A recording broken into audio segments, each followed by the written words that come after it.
Assalamualaikum warahmatullahi wabarakatuh. Kembali berjumpa dengan saya, Hersman Munarif dari Forum News Network. Pasangan calon nomor satu Anies Baswedan Muhaimin Iskandar atau Amin benar-benar jadi fenomena politik baru di Indonesia.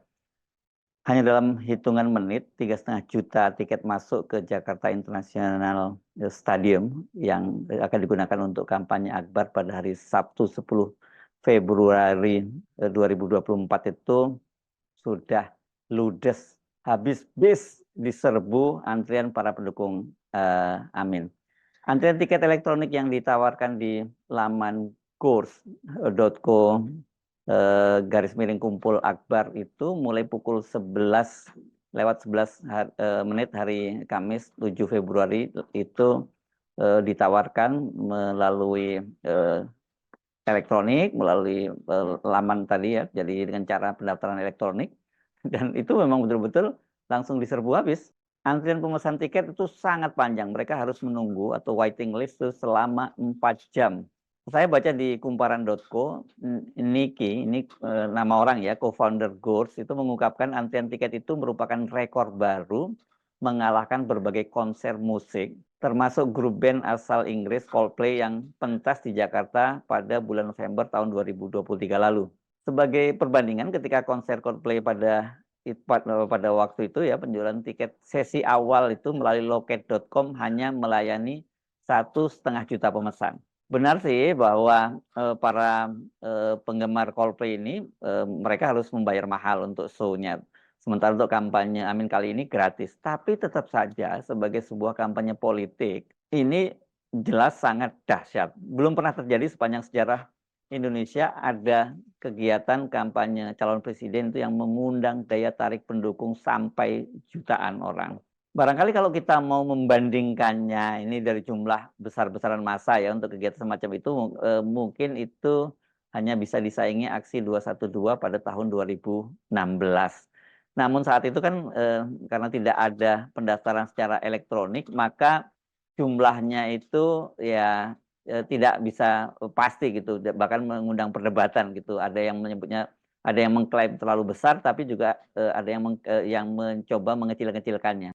Kalau sekarang ini tentu nggak bisa karena ini ada data elektronik dan orang semua bisa melongoknya. Perlu dicatat jumlah tersebut ya yang tadi disebut 3,5 juta itu kan hanya yang mendaftar secara elektronik.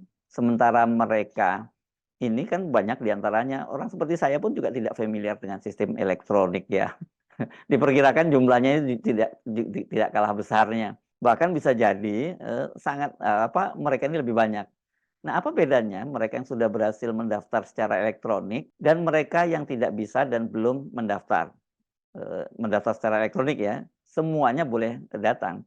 Namun bagi yang mempunyai tiket elektronik, mereka mendapat prioritas masuk ke stadion. Karena stadionnya ini kan nggak ya untuk ukuran massa yang jutaan tadi nggak mungkin menampung karena kapasitas stadion ini 82.000 tempat duduk begitu. Jadi kalau dipadatkan dengan di bawah mungkin ya ratusan ribu saja gitu ya. Di laman gors.co, jika Anda membukanya itu akan terbaca sebuah pengumuman. Begini pengumumannya. Mohon maaf, tiket untuk acara ini sudah habis. Bagi pemegang tiket elektronik, acara Kumpul Akbar Bersatu Berani Berubah bisa mulai masuk itu pukul 4.30. Wah ini baru selesai sholat subuh kalau di Jakarta itu ya, dan sampai 6.30 waktu Indonesia bagian Barat. Oh, maksud saya bukan sudah sholat subuh, tapi baru mulai masuk waktu subuh ini. Setelah pukul 6.30 tidak ada lagi prioritas bagi pemilik tiket elektronik. Bagi yang belum memiliki tiket elektronik tetap datang langsung ke JIS. Terima kasih. Jadi artinya kalau yang tadi yang Anda dapat tiket elektronik Anda ada jaminan masuk, tapi itu pun sampai pukul 6.30 ya, dari 4.30 sampai 6.30. Setelah itu bebas. Ya. Jadi selain dari tiket war yang sudah habis dalam beberapa menit itu, saya juga membaca ini bahkan sampai ada yang mencalonkan rupanya ini ya, sampai ada yang menawarkan dijual ini di akun X ini ada yang menjual tiketnya itu. Dia nyatakan bahwa dia punya 5 tiket. Ada saja orang-orang yang selalu mencari kesempatan dalam kesempitan semacam ini kan. Ini sebenarnya tiket gratis tapi kemudian dijual, dan saya menduga bisa terjual mahal juga ini bagi yang sangat antusias untuk datang ya.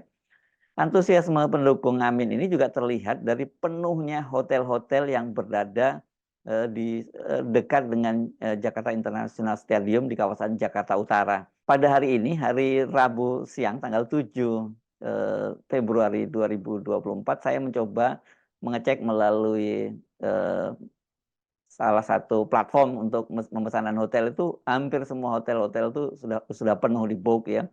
Dan sejak beberapa hari lalu tuh saya juga membaca pengumuman di sejumlah WhatsApp group di pertemanan terutama para pendukung Amin ini, banyak juga yang menyediakan tempat-tempat penginapan sampai logistiknya itu yang berada di dekat JIS dan kawasan yang jauh ya, yang kawasan yang lebih jauh maksud saya seperti di Tanjung Priok gitu. Tapi tetap saja bisa diakses dengan kendaraan umum. Tapi saya membayangkan nantinya kendaraan umum juga akan sulit untuk melewati kawasan itu kalau terlalu misalnya sampai siang hari begitu ya. Beberapa masjid itu juga dibuka untuk mereka yang berasal dari luar kota dan tidak punya tempat bermalam. Fenomena pendukung paslon Amin ini memang luar biasa. Mereka berhasil mengubah kampanye yang sebelumnya berdasar transaksional itu menjadi kerelawanan. Kan kita biasanya kalau ada kampanye-kampanye besar gini, ini pasti akan ada tawaran disediakan kendaraan, transportasi, disediakan uang saku, dan kemudian juga disediakan nasi kotak. Di sini nggak ada, ini mereka semua modal sendiri ya. Jadi diubah dari transaksional menjadi kerelawanan, sekarang dari mobilisasi menjadi partisipasi. Para relawan ini rela merogoh koceknya sendiri demi mendukung paslonnya, dan ciri lain dari para pendukung Amin ini adalah sangat loyal dan militan. Loyalitas mereka itu bisa terlihat dari berbagai event kampanye Amin di berbagai daerah. Ada di antara mereka yang karena bertindak netral lalu diberi sanksi, ketika kami memenangkan, kami akan kembalikan mereka-mereka yang diberi sanksi.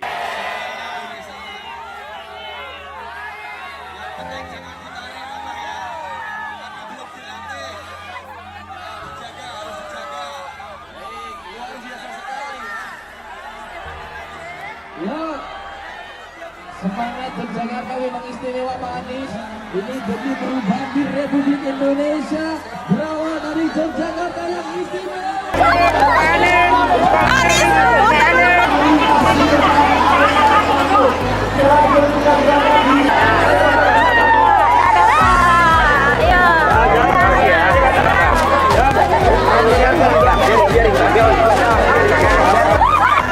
Bapak-bapak Ibu sekalian, kita berkumpul bukan sekedar berkumpul. Kita berkumpul, satu, jalan sehat. Dua, kita mengirimkan pesan kepada semua bahwa masyarakat di Pangkep bukan sekedar ingin keberlanjutan. Masyarakat di Pangkep ingin perbaikan, ingin perubahan, ingin kemajuan, ingin Indonesia yang lebih adil. Kita datang ke sini sukarela, bukan? Sukarela? Dibayar? Dibayar? Sukarela? Inilah pejuang-pejuang yang tidak bisa dibeli dengan rupiah. Begitu juga dengan kampanye dialogis dengan tajuk Desak Anies. Ini betul-betul berhasil mengubah format kampanye dari mobilisasi tadi menjadi partisipasi ya, dan ini sukses menyedot kalangan pemilih muda terutama Gen Z yang tadinya sangat apatis terhadap politik itu menjadi sangat antusias. Siapa kemudian orang-orang yang akan Pak Anies taruh di posisi kementerian? Bagaimana akses decision making yang ordal itu kan biasanya artinya ketika kita didukung oleh sebuah kelompok atau partai pasti ada konsekuensi politik dari perbedaan-perbedaan. Gimana caranya orang-orang profesional bisa Pak Anies masukkan? Karena beda dari TGOPP atau kepala dinas Pak. Kalau di Jakarta, oke, kepala dinas itu kan PNS, bukan political appointee, tidak ada trade off politik lah di dalam proses penunjukan. Sedangkan kalau kita ngomongin nasional, sudah pasti ada partai akan menaruh orang, belum tentu nggak profesional, tapi juga pasti mungkin ada kepentingan-kepentingannya. Nah gimana Pak Anies akan menyusun kabinet kalau misalnya menang, yang benar-benar memang bisa teknokratis, profesional, dan menyelesaikan masalah-masalah yang ingin dilakukan? Ini pertanyaannya beda ya dengan yang pertama tadi. Jadi pertanyaan tentang bagaimana menyusun kabinet. Kalau pertanyaan Anda yang pertama itu tentang apakah pendukung nanti akan menjadi faktor yang paling berpengaruh. Dan saya sudah jawab itu. Saya tidak kemudian berdasarkan fakta pendukung, dan saya buktinya apa? Bukan apa yang akan terjadi besok. Saya sudah buktikan apa yang terjadi di Jakarta kemarin. Oke, itu sebagai evidence. Nah, bagaimana menyusun kabinet? Kabinet ini adalah sebuah keputusan politik. Tentu ada faktor politik. Yang kedua, harus ada unsur kompetensi. Mau tidak mau di situ. Kemudian yang ketiga ada unsur relevansi. Kompeten tapi belum tentu relevan. Yang ketiga di situ ada unsur ketidakbermasalahan. Oke, kalau mau menyebut integrity belum tentu orang sempurna, oke? Tapi tidak bermasalah. Dan itu yang menjadi kriteria. Silahkan diusulkan. Lalu bagaimana dengan kebijakan? Pakai value. Kita apa? Ideologi yang dipegang. Pemimpin itu harus memiliki ideologi yang diikuti oleh semua. Dan itu yang kemudian diluruskan. Apa ideologi yang kami bawa? Ideologi tadi, kesetaraan, keadilan. Sehingga ketika mengambil keputusan harus jelas siapa dapat apa, bagaimana, berapa, di mana. Oke? Dan itu kemudian dijaga keputusan itu. Dan bagaimana kita menjaga kepentingan publik tetap menjadi nomor satu, didisiplinkan bila ada pelanggaran. Gitu jawabnya. Oke, terima kasih. Tepuk tangan untuk Afu Tami. Kampanye Akbar yang diberi tajuk Kumpul Akbar Bersatu untuk Berubah ini kendati masih berupa pengumpulan massa dalam jumlah besar, tapi jelas sangat berbeda dengan kampanye Akbar sebelumnya. Maksud saya pada pemilu-pemilu sebelumnya dan juga termasuk dengan kampanye paslon lain yang masih diwarnai oleh mobilisasi. Ini cukup canggih juga pendaftarannya melalui elektronik ya. Kampanye di Jakarta International Stadium ini, para pendukung Anies dari berbagai wilayah, bahkan banyak yang datang dari luar Jakarta dan luar Jawa, rela berdatangan dengan merogoh kocek sendiri, ada yang menyewa bus, ada yang juga membeli tiket pesawat masing-masing gitu ya. Sementara para pendukung di Jakarta yang kebetulan rumahnya atau tempat tinggalnya berdekatan dengan kawasan JIS itu kemudian mereka menyediakan akomodasi dan juga konsumsinya. Dan selain itu yang juga menarik perhatian sekarang ini adalah munculnya generasi Z termasuk K-popers gitu yang ini telah mengubah wajah politik di Indonesia dan membuat demokrasi Indonesia itu sekarang dinilai naik kelas. Nah, jangan sampai demokrasi yang sudah tumbuh seperti baik ini kemudian dirusak oleh cawe-cawe seorang presiden. Ya, saya Arif dari Forum News Network. Sampai jumpa lagi. Wassalamualaikum warahmatullahi wabarakatuh.